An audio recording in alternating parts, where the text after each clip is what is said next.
আসসালামু আলাইকুম। আজকে ঘরোয়া উপকরণ দিয়ে চুলায় কোয়েল পাখির বারবিকিউ বানাবো।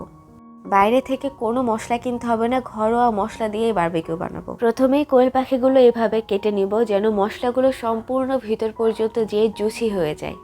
এখন বারবিকিউ এর মেন মশলাটা বানাবো। প্রথমেই দিয়ে দিচ্ছি 1 টেবিল চামচ আদা বাটা, রসুন বাটা আর 1 টেবিল চামচ ঝালের গুঁড়া। দিচ্ছি হাফ চা চামচ হলুদ গুঁড়া, জিরা গুঁড়া, ধনিয়া গুঁড়া।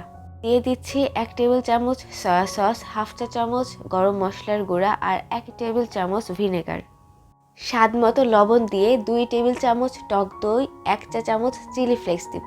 আর এখানে হাফ চা চামচ গোলমরিচের গুঁড়া দেওয়া হয়েছে।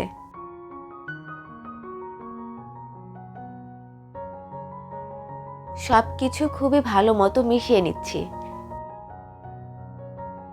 মশলার মধ্যে একে একে কোয়েল পাখিগুলো দিয়ে দিচ্ছি।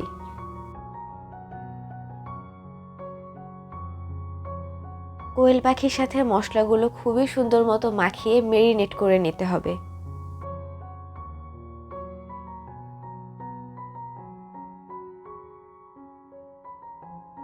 শেষ পর্যায়ে একটু লেবু দিয়ে আর একটু মাখিয়ে 20 মিনিটের জন্য রেস্টে রেখে দিব।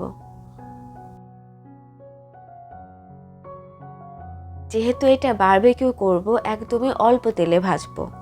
তেলের মধ্যে একে একে কোয়েল পাখিগুলো দিয়ে দিচ্ছি। মিডিয়াম লো আঁচে রেখে এপিট ওপিট সুন্দর মতো ভেজে নিব।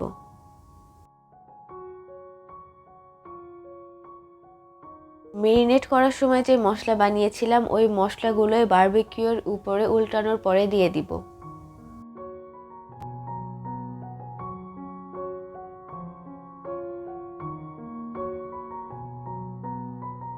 প্রায় 20 মিনিট মতো উল্টে পাল্টে ভাজার পরে এইরকম গোল্ডেন কালার হয়ে যাবে।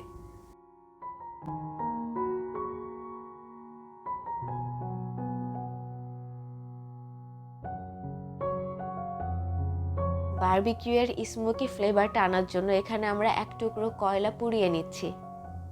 পুরানো কয়লাটা একটি বাটির মধ্যে দিয়ে দিচ্ছি। এই প্রসেসটার সময় চুলা বন্ধ করে রাখতে হবে। এখন কয়লার উপরে একটু তেল দিয়ে ঢাকনা দিয়ে ঢেকে দিব। 5 থেকে 7 মিনিট ঢাকনা দিয়ে ঢেকে রাখলে সম্পূর্ণ বারবিকিউ এর মতো একটা ফ্লেভার চলে আসবে। এখন কয়লাগুলো সরিয়ে নিচ্ছি। তো রেডি আমাদের ঘরোয়া উপকরণ দিয়ে খুবই মজার কোয়েল পাখির বারবিকিউ। এতক্ষণ সঙ্গে থাকার জন্য অনেক ধন্যবাদ।